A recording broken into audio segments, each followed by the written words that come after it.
Home prices are falling in cities you were told were untouchable. But the cost of owning a home is rising faster than ever. That is the trap. Across parts of California, homeowners are watching their equity shrink while insurance premiums spike, taxes stay frozen at peak levels, and monthly carrying costs quietly suffocate household budgets. Buyers think they are finally getting a deal. Sellers think the worst is over. Both are wrong. Because this is not a story about cheaper homes. It is a story about ownership becoming financially unstable. So here's the question you need to answer before it answers you. Which cities are quietly making people poorer the moment prices start to fall? To understand what is happening inside these cities, you first have to understand why this housing slowdown does not behave like previous cycles. In earlier downturns, falling prices were often a relief. Lower prices meant lower payments, renewed demand, and eventually stabilization. This time, prices are falling while the foundations that once supported demand are eroding at the same time. The first shift was interest rates. From 2020 to 2022, cheap money disguised risk. Buyers stretched, investors overleveraged, and builders assumed demand would remain endless. When rates reversed, affordability collapsed overnight. But instead of prices instantly adjusting to match incomes, markets froze. Listings piled up. Transactions slowed. Sellers resisted reality. The second shift was migration. During the pandemic, California lost residents to cheaper states, but many secondary and satellite cities briefly benefited. That trend has now reversed. Remote work is no longer universal. Hybrid schedules are shrinking acceptable commute zones. Cities built on the assumption that people will keep moving outward are discovering that demand was temporary. Then came the structural pressure most buyers never modeled: ownership costs.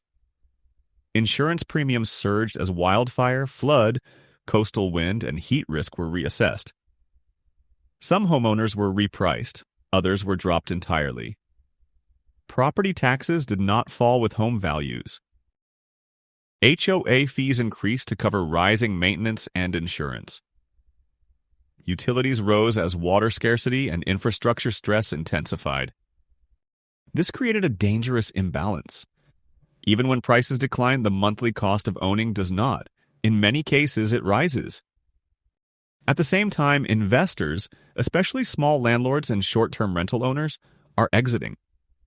Oversupply is no longer theoretical. It is visible in extended days on market, repeated price cuts, and rentals sitting vacant at reduced rates. This is why the current correction feels heavier. The usual recovery levers are missing. There is no easy credit. There is no explosive job growth waiting to absorb excess supply. And there is no guarantee that lower prices restore demand when ownership itself feels risky. If you want to understand where this pressure is most intense and why it matters before it spreads, stay with these 7 case studies. And if you want to keep tracking where the next fault lines appear, like the video, subscribe to the channel and turn on notifications so you do not miss what comes next. Because the warning signs are already visible, if you know where to look. 1. San Francisco. For decades, San Francisco represented the ultimate real estate certainty. Limited land, endless demand, global capital. If you owned property here, you were told you were insulated from cycles. That belief is now unraveling. At the peak of the market in 2021, the median home price in San Francisco pushed past $1.6 million. By 2025, that figure has fallen to just over $950,000, a decline approaching 40%.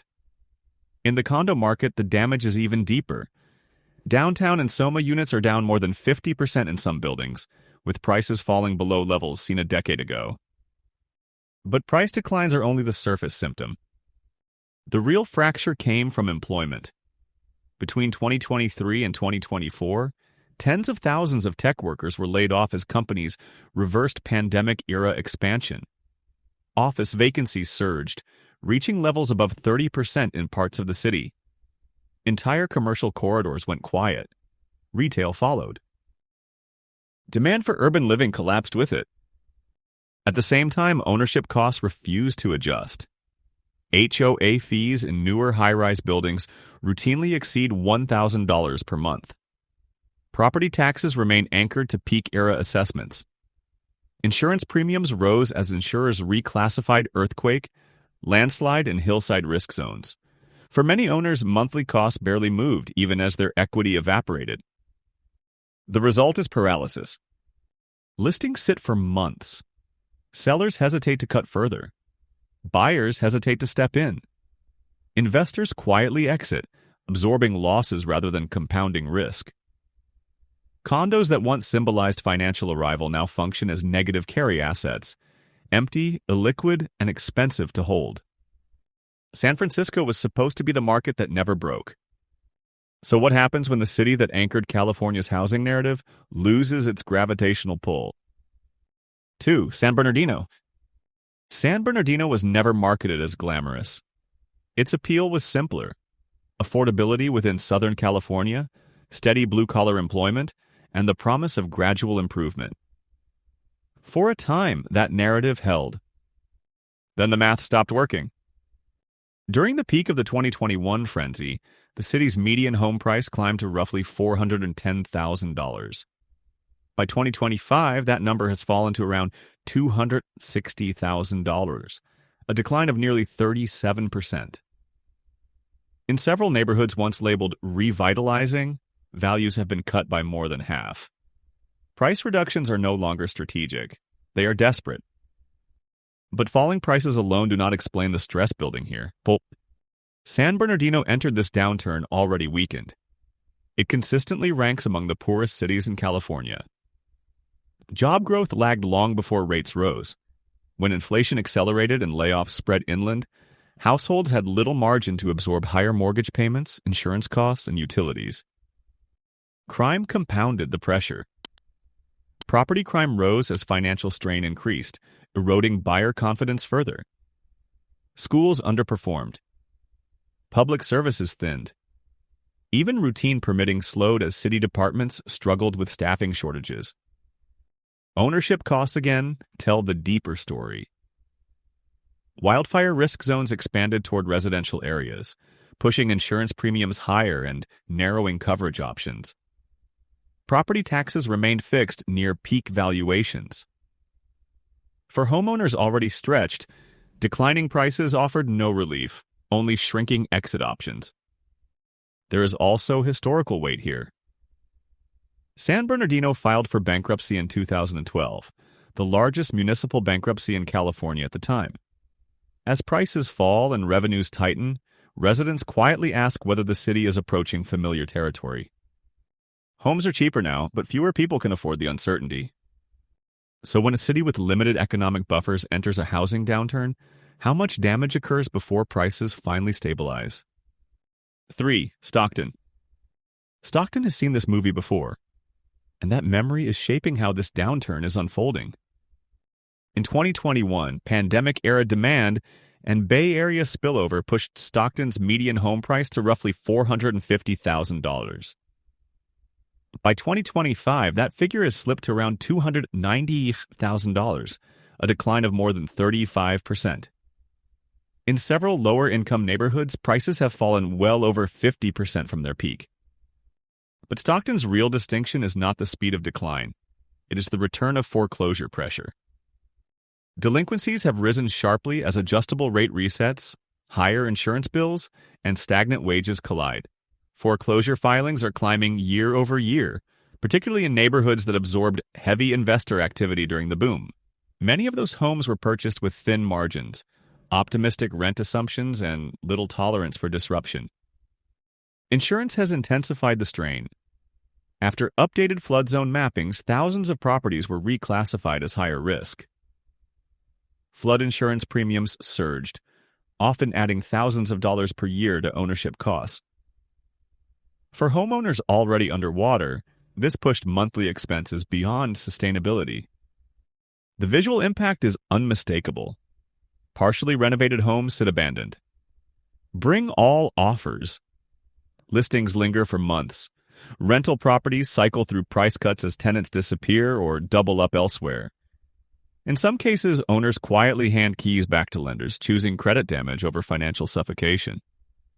Stockton's history matters here. The city filed for bankruptcy in 2012, becoming the largest U.S. city to do so at the time. That precedent hangs over today's market. Residents recognize the early warning signs: rising vacancies, stalled development, and municipal strain. This is not a sudden collapse.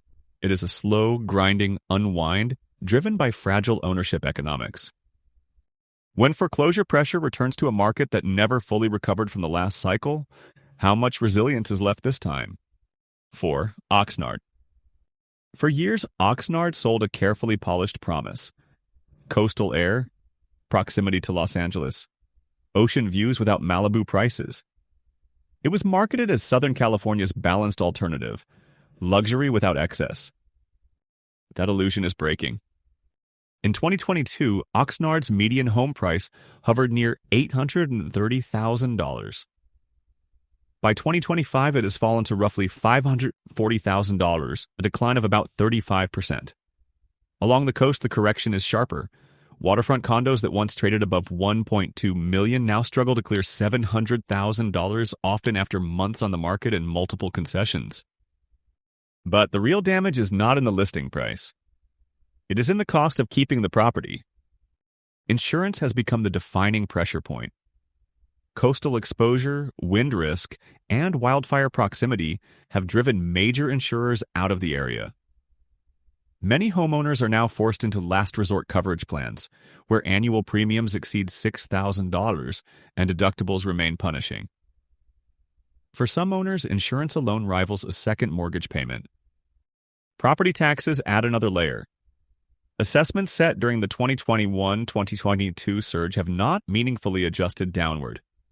Homeowners watch their equity fall while tax bills remain anchored to peak valuations. The math feels inverted: less value, same obligation. Tourism and remote work once softened these costs. That support has faded. Short-term rental demand weakened. Higher-end buyers pulled back. Local residents, already stretched, face rising utility costs and infrastructure strain tied to drought management. The result is hesitation. Listings linger. Sellers sweeten deals with credits, furniture, and rate buydowns. Buyers hesitate, knowing that a lower price does not guarantee long-term affordability. Oxnard still has the ocean. What it no longer has is the financial stability that once justified paying for the view. When even coastal California begins to feel like a liability, where does perceived safety in real estate actually exist? 5. Riverside. Riverside was built on a simple promise. If Los Angeles became unaffordable, the Inland Empire would absorb the overflow.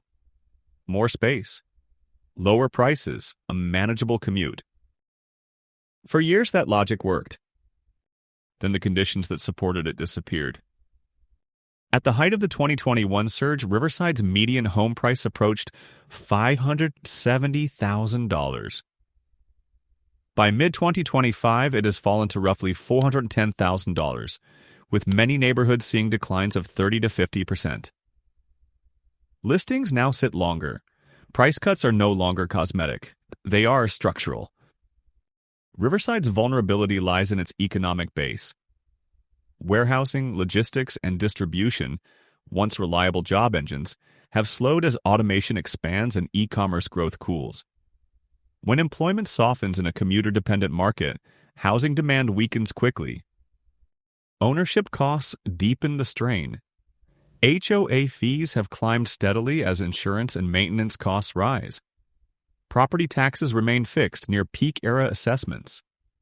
Water bills surged under drought restrictions, turning utilities into a meaningful monthly burden rather than a background expense.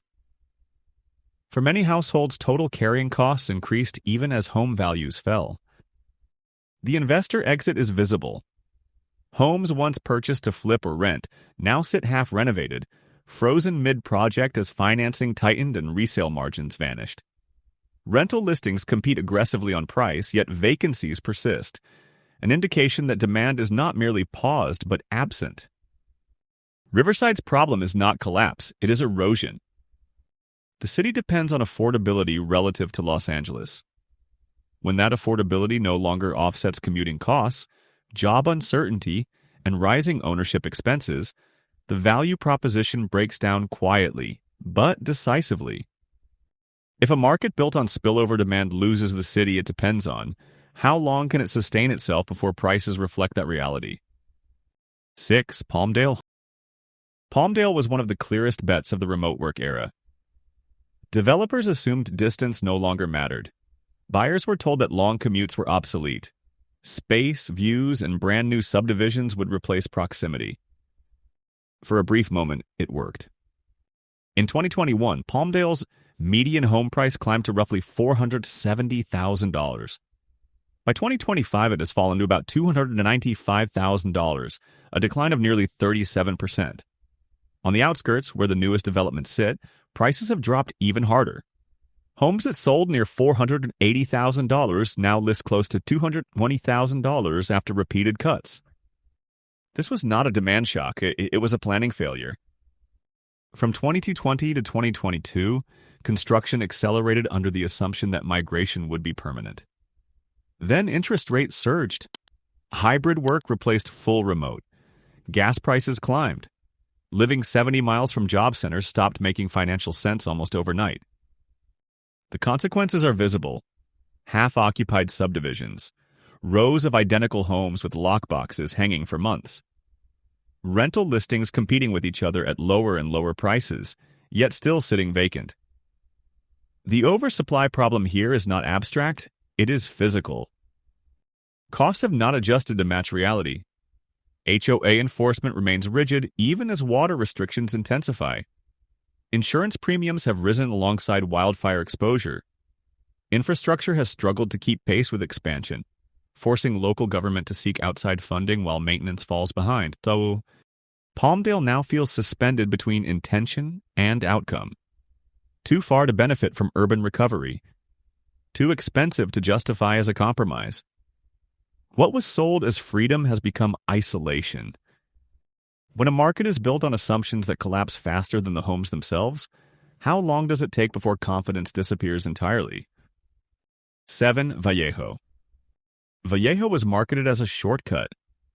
A waterfront city with ferry access to San Francisco. Bay Area proximity without Bay Area prices. For buyers priced out of Oakland and San Jose, it looked like a rare loophole. That loophole has closed. In 2021, Vallejo's median home price hovered around $550,000. By 2025, it has fallen to roughly $330,000, a decline of about 40%.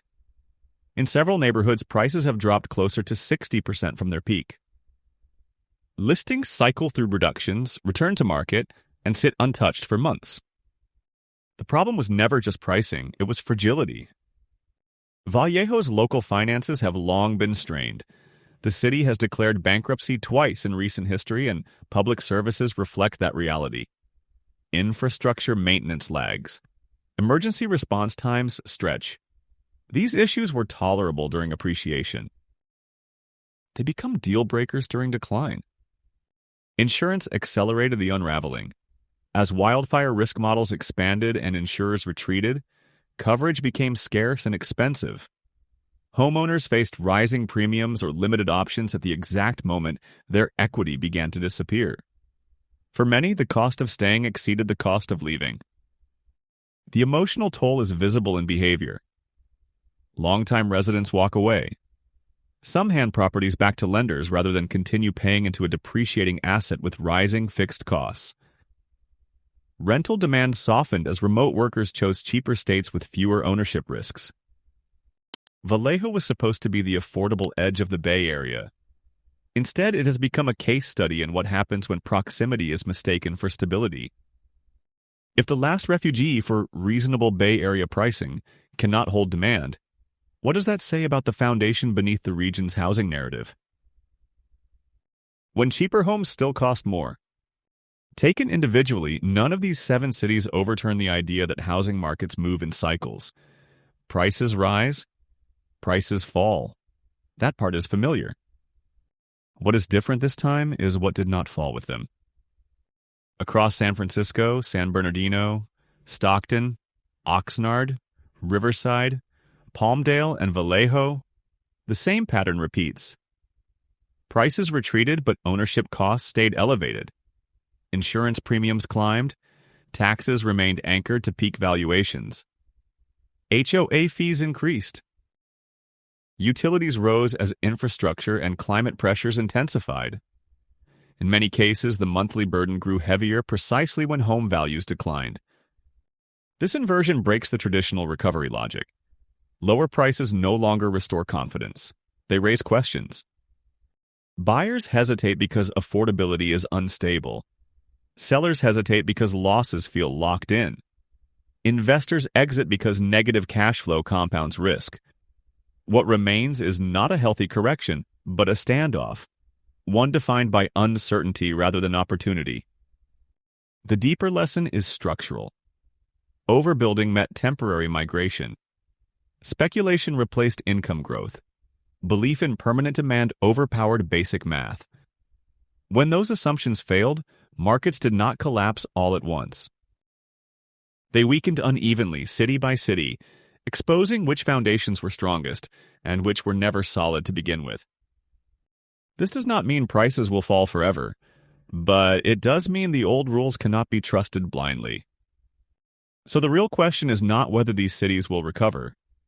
It is whether buyers, sellers, and policymakers will recognize that affordability is no longer just about price. It is about resilience. And as this cycle continues to unfold, like the video, subscribe to the channel, and turn on notifications so you do not miss what comes next. Because the next warning signs rarely announce themselves loudly. They appear quietly, inside the numbers people choose to ignore.